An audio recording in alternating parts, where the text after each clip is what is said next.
Horsepower and speed have been man's passion for many decades. Now, back in 1999, Suzuki attained the title for world's fastest production motorcycle, and they did that with a model called Hayabusa. Now, if you look behind me here, this is the 2023 GSX1300 Suzuki, the Hayabusa, instantly recognizable as a Hayabusa. Now, from 1999, this is the third generation Hayabusa, yet instantly recognizable, iconic, legendary status and looks. Now, in this episode, let's have a look at this 2023 model and how well it's been refined and all the electronic wizardry thrown at it. And let me also discuss with you, where did this horsepower race start with motorcycles way back in 1996?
This story starts in 1996 with Honda, and Honda produced back in 1996 the CBR1100XX, and they nicknamed it after a supersonic plane in the States, the Lockheed SR71, and that was called the Blackbird. So Honda named the bike the CBR1100XX Blackbird. Some people refer to it as the Super Blackbird, and that bike was produced from 1996 to 2007.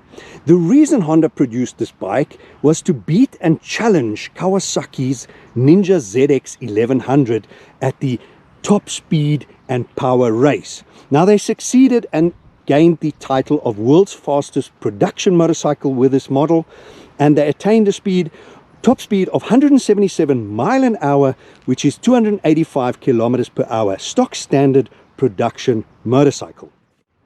Now, this is where Suzuki came along in 1999 and produced this monster, the GSX1300R, and Hayabusa, by the way, stands for Falcon in Japanese, and it is a sports motorcycle since 1999 and still in production.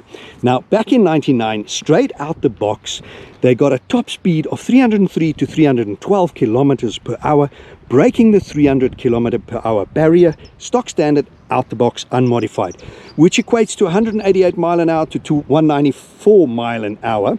And then obviously what happened after that, in 2000s, the Europeans banned this bike because it's unrestricted and it's too fast. So from the 2000 era, the Hayabusa was restricted, so it could be imported around the world. And just on a note by the side here, that the unrestricted 1999 models have obviously become real collector's items and sought after models. Then in 2000, Kawasaki launched their ZX12R, but they fell 6 kilometers per hour short of the top speed. So the Hayabusa retained the title of world's fastest production motorcycle. So to start, 1999 to 2007 first generation, 2008 to 2020 second generation, and here in front of us the third generation, launched in 2022 and current. So this bike in front of us here being the 2023 Suzuki Hayabusa GSX1300R. Now, what's so fascinating for me is that this third generation in front of us here, launched in 22, this being a 23 as mentioned, has been designed and refined in wind tunnels, have refined the aerodynamics in the wind tunnels. Yet Suzuki has managed to somehow retain this iconic and recognizable Hayabusa shape. If you take all the decals and graphics off this bike, I think every biker will recognize this as a Hayabusa. And then on top of it, this bike has an impeccable manners, and that is due to the electronics that has been thrown at this bike. The Suzuki intelligent riding system. You have, just to name a few, you have adjustable power, traction control, cruise control, launch control, quick shifter, ABS, just to name a few. And this third generation has 550 and more new and redesigned parts on it over the outgoing model in 2020, the second generation. Going through the specs of this motor, this being a GSX1300R, you have a 1340cc motor, 4-stroke transversely mounted motor, double overhead cam, 4 valves per cylinder, liquid cooled, wet sump. If you look through those fins over there, you just see the radiator. The head is 4 into 2 silencers out the back. This motor produces 187.7 horsepower, which equates to 140 kilowatts at 9,700 RPMs, 150 Newton meters at 7,000 RPM. Going through a wet multiplate clutch, 6-speed gearbox, final drive chain.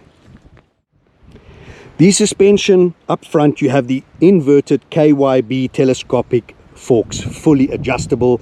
At the rear, you have KYB link type coil spring oil dampening at the back. When it comes to brakes, proper equipment, dual 320mm discs, floating discs, Brembo Stilemmas 4-piston calipers. At the rear, you have a single disc 260mm floating disc, 1 single piston caliper Nissan brakes at the rear. Wheels are 17-inch front and rear, shod with a 120 and a 190 cast aluminium alloy wheels. Now the seat height is really low at 800 millimeters, really comfortable. The dry weight of this bike is 220 kilograms, wet weight 264 kilograms, having a 20-liter tank. Now, just some interesting specs because it does look like a monstrous bike. The ground clearance is 125 mil on the bike, really low. Length is 2.18 meters. Wheelbase is 1,480 millimeters, 1.48 meters. Just going through some of the rider aids, because this is a beast of a bike and you do need something to keep it under control. You have the SDMS Alpha, which is the Suzuki Drive Mode Selector Alpha, featuring 3 factory presettings and 3 user definable modes. Now you have the motion traction control system, 10 modes, power mode selector, 3 modes, bidirectional quick shift system, 2 modes, the anti-lift control system, 10 modes, engine brake control system, 3 modes, active speed limiter, emergency stop signal, launch control system, 3 modes, Suzuki easy start system, low RPM assist, cruise control system, combined brake system where you can brake front and rear with just the front lever, combined brake system as mentioned, motion track brake system, heel hold control system, which is also slope dependent control system. So as you can see, you have a full suite of electronics to keep this monster under control and have it properly mannered on the roads today. And it just becomes a beast when you want it to be a beast, and mild mannered controllable if you want to. The last point before we jump on and go for the ride would be the color options for 2023. There are 3 options. You have the Pearl Vigor Blue and Pearl Brilliant White option, the Metallic Matte Black and Glass Sparkle Black. You have the Metallic Thunder Gray with the Candy Darning Red, which this is. And I think what's so nice about these colors, these two-tone accentuate the body lines. It highlights the front headlight, the fins in the side of the fairing, around the seat, and around the brake light at the back. So this two-tone really works. 3 stunning options, but enough about that. Let's jump on and go for the ride. If you just look, I am really comfortable. Flat-footed, knees bent, flat-footed. There is no stretch, and the rake to the front is not too extreme, even though from the outside it does look really far, but the handlebars do come back nicely. I am sitting low at 800 mils, so nice and low, really in control. The bike hides its weight quite well. Center of gravity is low, and this iconic Busa dash is just beautiful with these gold bezel accents. Stunning. This little color TFT in the middle, stunning. Let's go for it. Stunning, stunning, stunning. The power delivery is so smooth. There's minimal vibrations. The sound is great. It's got a deep throaty sound, so it sounds solid. Nothing tinny or little about it. This is a big beefy motorcycle. It's just smooth. The power delivery, how it runs out and it just pulls. The quick shifter is super smooth. Fantastic. I maybe would like it a little bit louder, the exhaust pipes, but if I open my visor here and you listen to this, it does sound Hayabusa. Similar sound and fantastic dash. It's exciting being behind this cockpit.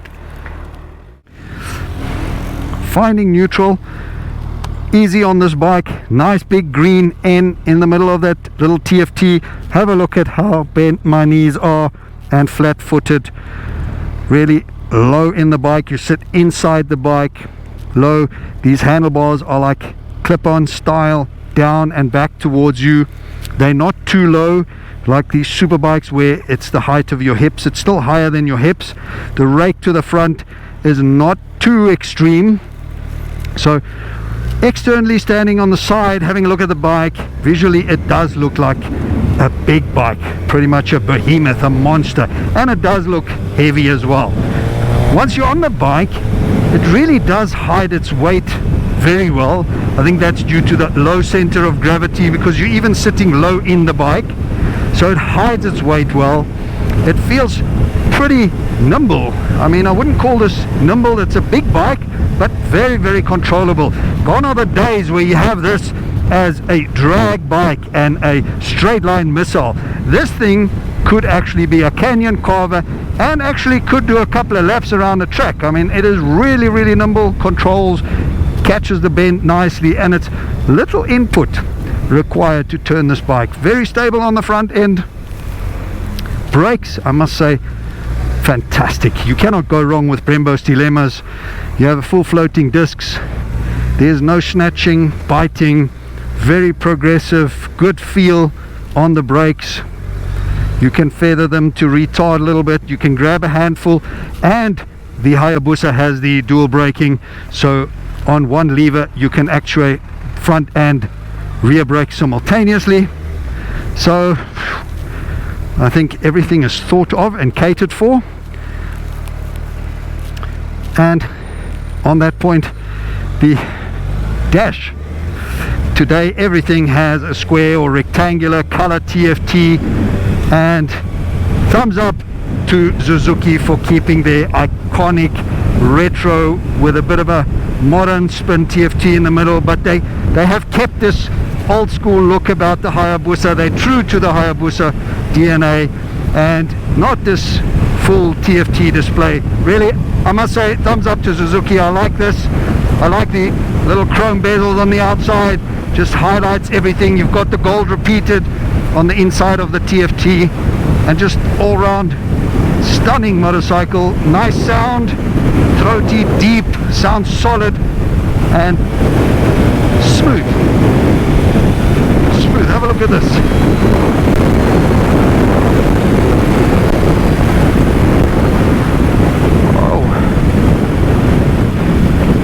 This thing will put you in jail in a hurry when it comes to illegal speeds. So no need for crashing through the gearbox at 150 Newton meters, whatever gear you're in. I think this bike will just drag you right out of wherever you are. Bends, no problem. You have traction control, you can set it up. Really nice, controllable bike. And the seating position, I mean, it's not an adventure bike where you sit completely upright and no weight on the lower back or forearms, wrists. This is not as hardcore as a super bike where you're really on your wrists and your forearms. This is more of a mid-touring. You have this a little bit of a forward, but from the outside the rake to the front looks a lot more than it really is. I have fairly long arms, so I can sit upright, work with one arm, one hand, and rest the other arm and elbow on the tank. Comfortable. I could do a couple of hours, but long term I do think you will feel it in the lower back, not so much in the wrists and forearms, but lower back you could feel it. The seat is well cushioned, so no complaints from there. The rear pillion is higher, so the pillion rider can look over your shoulder and see to the front. I do think, however, this bike is prettier with the rear seat cowl on, and other than that, it's just ergonomically stunning. Hayabusas, traditionally when you look at it, it's a monstrous bike, but on the bike it really hides its weight, hides its sheer size quite nicely, and riding it's also not as intimidating as you would think. World's fastest production motorcycle, monstrous 1300cc, so it's just so well refined. It has everything you need, everything you want, top equipment. I don't think Suzuki has taken shortcuts, well thought out, and again, why change a winning formula? I mean, the Hayabusa has been a winning formula since 1999. It is a really well loved model, and sales success speaks for itself, so why reinvent the wheel? Why change a winning formula? And that is where I think Suzuki has kept their heads and their wits about them and produced something even better, yet not revolutionary. As you can see, manageable in traffic. As big as this bike is, you can commute on it. I would not. It is still a big bike for me, but look at how stable this thing tracks. Perfect. With your body weight, you can control it. When you take the off ramp, or you can sit up a little bit, stretch out, and the front is stable. You have a steering damper tucked down at the bottom, keeps everything under control. I think everything is catered for. You looked after on every level with all sorts of rider aids, and the mirrors in a very different location to where I'm used to, in front and down, so it really works. They look past your elbows and your forearms. Let's get onto the highway a little bit, but they look past your forearms, and visibility is good, stable, not bouncing around, smooth quick shifter, absolutely. From an enthusiast point of view, again, I'm not a journo, I'm not here to look for fault in a bike like this. I'm sure everyone prefers something different. We all have our needs, wants, likes, dislikes, but for what it is, for the icon and legendary status it has, I must say, for me, my verdict would be, I love the fact that Suzuki has stayed true to the Hayabusa legendary iconic status, looks, cosmetic, and the whole concept of the Hayabusa. It is still a full-on Hayabusa, and to that I love it. Stunning bike. I love the graphics, the colors, the two-tone highlighting, the bodywork, the little nuances in the design, and still instantly recognizable Busa. Have a look, this top gear just rolling on.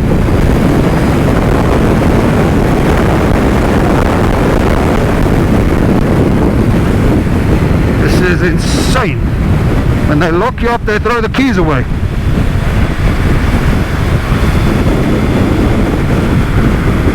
Whew. Very, very exciting motorcycle. Docile lower end, you can really ride it like a gentleman. You can behave, well-mannered, can give you all of that. Yet when you get up in that rev range, this thing comes alive and is wild and is that bike. Unfortunately, I'm on public roads and I'm not looking to go to jail, so I'm not going to show you what this thing does top speed, but I have gone to some serious speeds on this clock. This analog speedo, analog rev counter, stunning. Again, stable, beautiful, sleek lines. Even though it's a big bike, it is a sleek bike. Ergonomically, brilliant. And seat, well cushioned, not too soft, but also not a plank. Not hard in any way. You can, with your thighs, grab the seat nicely when you lean over and crank this bike over. Controllable with one hand, very simple. This bike rides like a charm. And as I mentioned earlier, you would not think a bike like this could possibly be well mannered. Rolling on in low RPMs, quick shifting at 3000 RPM works a little bit clunky, but as you get up past 4,500 RPM, gets a lot smoother. Rolling on here, have a look at this quick shifter. After 5,000, stunning, smooth, insane speeds. And this bike can be ridden in traffic, well mannered and sedately. However, I have to warn you, this little throttle on this bike draws you in and wants to show you what this bike can do. It is exhilarating, it's stunning, it's a heaps of fun. Here again, you can ride it here, yet rolling on, that's where this bike comes alive. This is what this bike's all about. Oh.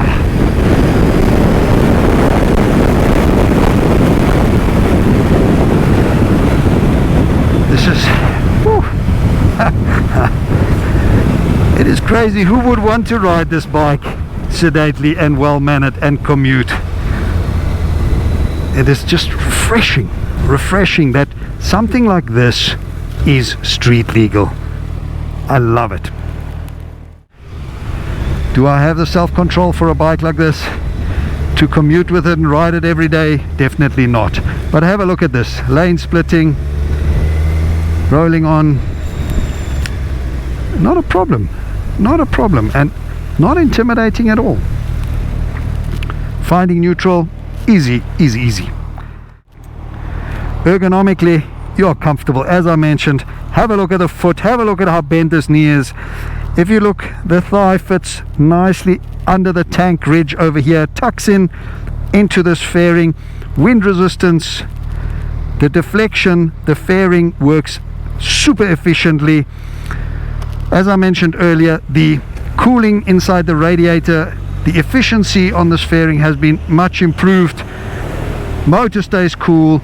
The deflection around you is brilliant.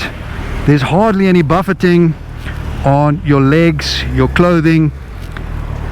The screen might be tiny here, so it doesn't look like you've got a lot of wind protection, yet it is super efficient. I wouldn't need the screen any bigger than this. I think it is optimal from a cosmetic looks point of view and also from an efficiency point of view. We have some winners here in the country. There we go. Now if you have a look at that, the wind deflection around my knee here, brilliant, not bad at all. If I tuck in on top here,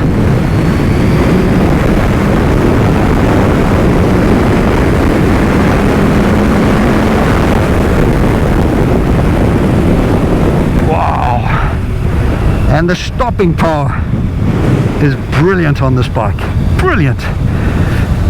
I don't know if I've been repeating myself here, but fantastic motorcycle for an enthusiast, fantastic toy, and the usability of this bike is way better than looks. Looks are exciting, thrilling, but it does speak a little bit of a straight line missile.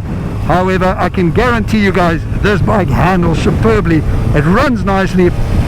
You can definitely tour with this bike.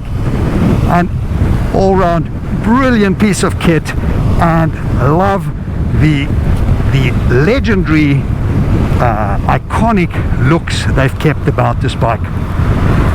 Guys, I hope you enjoyed this ride and review with me of the 2023 Suzuki Hayabusa GSX1300R. If you enjoyed this episode with me, please remember, hit that like button, give me a thumbs up, and most important of all, please hit that subscribe button to help me build the channel, and if you like, the reminder bell so you always know when I'm uploading new content.